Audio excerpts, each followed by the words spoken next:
STET अभ्यर्थियों में अब तक कंफ्यूजन व्याप्त है। ऐसे में शिक्षा विभाग से लगातार अभ्यर्थी गुहार कर रहे हैं कि हमारी मांगे सरकार पूरी करो। जरा बात करते हैं, बिहार के शिक्षा मंत्री हैं विजय कुमार चौधरी हमारे साथ। सर, रिजल्ट जब से जारी हुआ है ये हंगामा खत्म नहीं हो रहा है। स्टूडेंट लगातार न्यूज 18 से गुहार कर रहे हैं, सरकार से गुहार कर रहे हैं कि उन्हें इंसाफ दीजिए। आखिर क्या लग रहा है, कहीं पर कोई गड़बड़ी तो नहीं हुई? आप देख रहे होंगे कि जो भी मांगे आती हैं या जो भी बात उठाई जाती है उस पर सरकार पहले से ही सजग रहती है और जब निर्णय ले लिया जाता है तब कुछ लोग उस मांग को उठाने लगते हैं। जैसे याद होगा कि वो not in merit list, qualified, ये सब वाली बात जो की जा रही थी, जब हमने आप ही के चैनल के माध्यम से या दूसरे तरह से मीडिया के माध्यम से लोगों को बता दिया कि ये पात्रता परीक्षा है और पात्रता परीक्षा के मेरिट लिस्ट से नियुक्तियां नहीं होती हैं। नियुक्ति के लिए मेरिट लिस्ट जो अलग अलग नियोजन इकाई है, वहां जब विज्ञापन निकाल के रिक्तियां प्रकाशित की जाएंगी, जो अभ्यर्थी इसमें पास किए हैं, उत्तीर्ण किए हैं या क्वालिफाई किए हैं, ये लोग उसमें आवेदन करेंगे इकाईवार, और फिर उस इकाई द्वारा जितने भी अभ्यर्थी एक इकाई विशेष में आवेदन करेंगे, उनके मेरिट और मार्क्स के आधार पर मेरिट लिस्ट वहां बनाएगी इकाईवार। जी, सवाल यह है कि आप कह रहे हैं पात्रता परीक्षा, जो अभ्यर्थी हैं वो कह रहे हैं ये कॉम्पिटिटिव एग्जाम है, तो ये कंफ्यूजन क्यों नहीं खत्म हो रहा? नहीं तो ये दोनों में आपको कंफ्यूजन कहां लग रहा है? दोनों सही है। कंपटीशन से ही पात्रता परीक्षा दी जाती है। नियुक्ति और नियोजन, नियुक्ति नियोजन, और दोनों में फर्क ये समझना चाहिए कि नियुक्ति के लिए जो भी परीक्षाएं ली जाती हैं उसमें सीधे मेरिट लिस्ट के आधार पर ऊपर से जो जितनी नियुक्ति है उतने लोग ले लिए जाते हैं, शेष छूट जाते हैं। पात्रता परीक्षा जब होती है तो इसमें क्वालिफाइंग मार्क्स होता है, मतलब एक कट ऑफ मार्क्स है, उससे अधिक जिनको आया सब क्वालिफाई कर गए। इसमें सीट की या रिक्ति की कोई बात नहीं होती। और उससे भी बड़ी बात है कि अब तो मैंने जो कहते हैं once qualified for lifetime. जो आदमी एक बार पात्र बन गए शिक्षक बनने के या रिक्तियों के विरुद्ध आवेदन देने का हक या पात्रता उनमें आ गई, तो वो जब तक वो उम्र सीमा तक, मतलब उनकी उम्र सीमा बची है, तब तक वो आवेदन कर सकते हैं। एक और सवाल, जो महिला अभ्यर्थी हैं, खासकर जो जनरल कोटि की महिलाएं हैं, वो 2011 में बता रही हैं कि उन्हें 45% में पास कर दिया गया था, लेकिन इस बार 2019 में जो आरक्षित कोटि की महिलाएं हैं सिर्फ उन्हें लाभ मिला है, बाकी महिलाएं जो हैं उन्हें वंचित कर दिया गया, उनसे 50% अंक की उम्मीद की जा रही है। वैसी अभी हमको कोई विधिवत सूचना नहीं मिली है, और हमें जो जानकारी है उस हिसाब से पिछली दफा जिस प्रकार हुआ था उसी प्रकार इस बार भी हुआ है। अगर कोई पिछली बार जो हुआ या इस बार जो हुआ उसमें दोनों फर्क का कोई मतलब डॉक्यूमेंट, कोई कागज आता है तो उसको हम लोग देखेंगे। अगर गाइडलाइन या जो रूल रेगुलेशन है 2011 का, उसमें अगर आरक्षित कोटि अनारक्षित कोटि की महिलाओं का अगर आपको दस्तावेज दिखा दिया जाए तो आप उन महिलाओं को हक देंगे?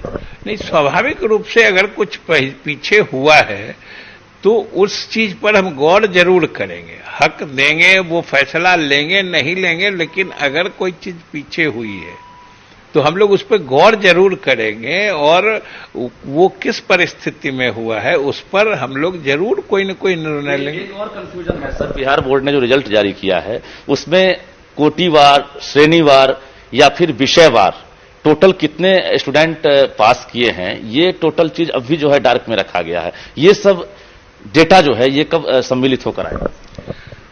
यही सब तो भ्रम जानबूझ के लोग क्रिएट कर देते हैं।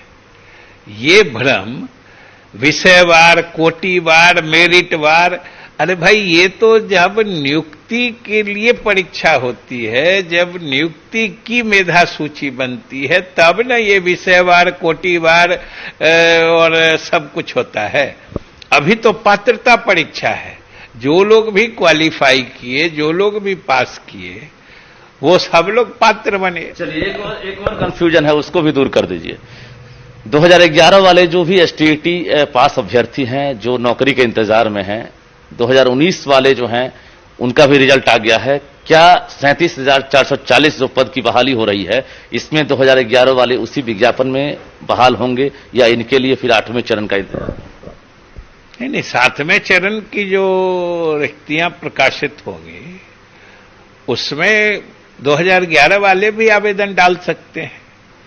और आप जो कह रहे हैं कि वो 2011 वाले नियुक्ति के इंतजार में हैं, आपको तो पता होना चाहिए कि वो इंतजार अब छोड़ चुके थे, वो निराश हो चुके थे।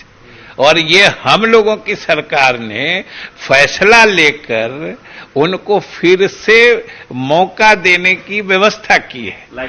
फिर से लाइफ टाइम वैलिडिटी मैंने मान्यता प्रदान करके उनके सर्टिफिकेट को जिंदा रखा है, पात्रता परीक्षा पास करने का। और अगर उनकी उम्र सीमा बची है तो निश्चित रूप से वो अप्लाई कर सकते हैं। एक और सवाल, 37,440 पद हैं, अब 11 वाले भी शामिल होंगे, 19 वाले भी शामिल होंगे। आंकड़े अगर देखेंगे तो 60,000 से प्लस हो रहा है दोनों की उत्तीर्णता का जो ये है। अब सवाल ये है कि आपके पद जो है सीमित हैं। वर्तमान में अगर डेटा की बात करेंगे, उत्क्रमित विद्यालयों की संख्या आपके रीजन में लगातार बढ़ रही है। वर्तमान सरकार पंचायत में हाई स्कूल खोल रही है, +2 स्कूल खुल रहे हैं, तो उस हिसाब से वैकेंसियां लगातार बढ़ रही है।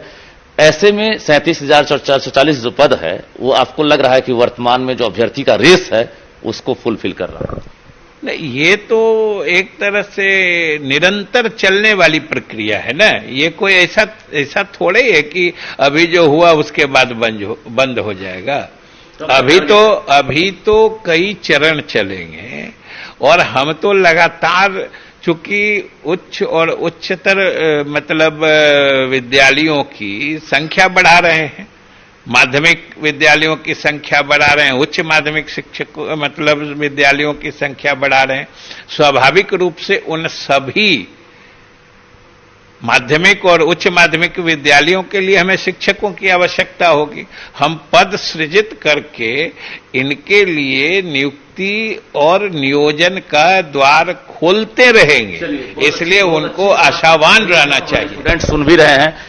अब ये बताइए कि टारगेट कब तक है? जो 6ठे चरण की बहाली का टारगेट है वो भी बता दीजिए, 7वें चरण की बहाली का टारगेट है वो भी बता दीजिए। 7वें चरण में सिर्फ जो माध्यमिक स्कूल के अभ्यर्थी हैं वही शामिल होंगे या उसके लिए भी आप फिर से प्रारंभिक स्कूलों को मौका देंगे? देखिए, 6ठे चरण के तो टारगेट को हम लोगों ने घोषित कर दिया है कि 15 अगस्त तक हम लोगों ने लक्ष्य रखा है कि उसको पूरा कर लेंगे। यदि कोई अलग से मतलब अनिवार्य व्यवधान नहीं आया, उसके बाद जैसे ही ये प्रक्रिया पूरी होगी तो आप समझ सकते हैं हम लोग को थोड़ा वक्त देना पड़ता है। जिनकी नियुक्ति होगी उनको योगदान का समय देना होगा, क्योंकि वो योगदान कर लेंगे पर्याप्त समय देने के बाद, फिर तो हमें शेष बची रिक्तियों का आकलन हम कर पाएंगे जी। फिर शेष बची रिक्तियों का आकलन कर पाएंगे या फिर अलग से पद जो सृजित होंगे उन सब को मिला के तब हम फिर 7वें चरण के लिए विज्ञापित करेंगे। और वो भी इकाई प्रारंभिक विद्यालयों के लिए भी खुला हुआ है, 7वें चरण में आप शामिल कर सकते हैं उसको भी। बिल्कुल, सब लोगों के लिए सब दरवाजा खुला हुआ है।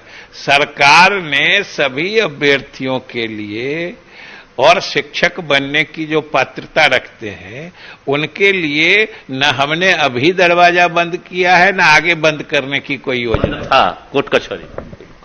चलिए 7वें चरण की बात कर दीजिए सर, कब तक टारगेट है वो भी बता दें। वो तो हम कहे ना, छठा चरण जब तक पूरा नहीं होता है, फिर उसके बाद जो हमने कहा कि उनको पर्याप्त समय देना पड़ेगा और उसके बाद फिर हम उसकी विधिवत घोषणा करेंगे।